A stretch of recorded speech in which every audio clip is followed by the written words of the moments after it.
So people used to always ask me that too. They're like, bro, why are you keeping some of these flips when I was first starting out? I flipped probably 60 homes before I bought a rental. And I was like, because I want the 20, 30K and I want to buy another flip that makes me 20, 30K. And if I do that 3 times over each year, that's 90K. No rental's paying me 90K, you know? But if I can build this company up, I'll buy rentals way down the road. Like this is a long game, you know? So if I can build this business the right way, rentals will be easy.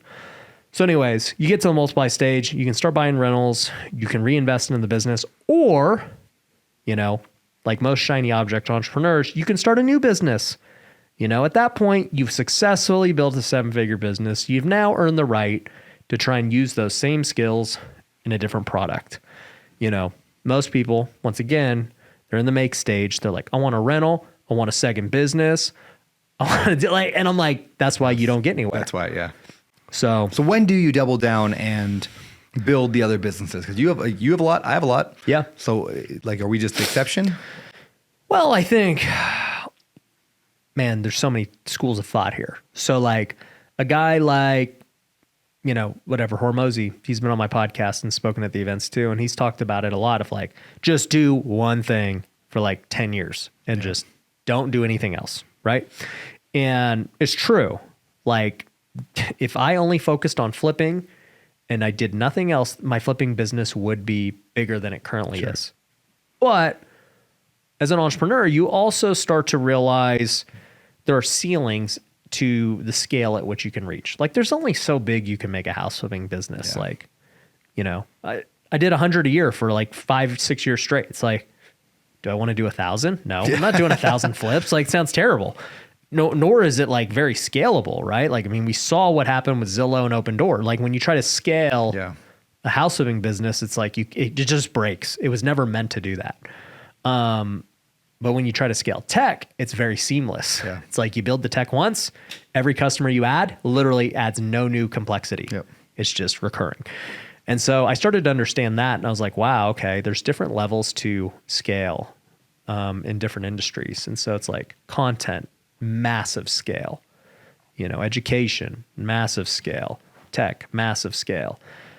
You know, real estate has scale in syndication and other stuff, but not flips and wholesales. And so it doesn't mean flipping and wholesaling is bad. It just means like back when I was couch flipping, there was a cap to what flipping couches could do. It was like I could make 100, maybe 200, but that's it.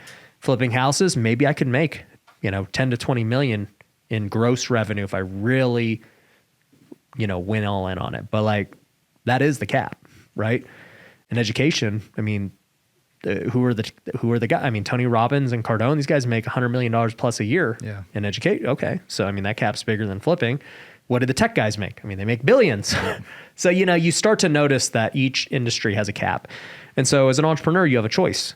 You can continue in your niche, which, you know, if you're in a lower tiered niche that has a lower cap, you will inevitably, if you're good, hit the cap.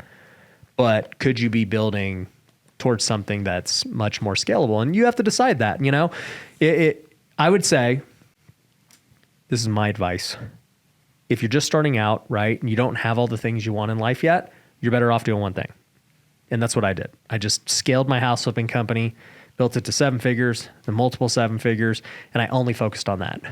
Then once I was like good, I was like, all right, I'm gonna go devote my time to social media. This is the next big thing.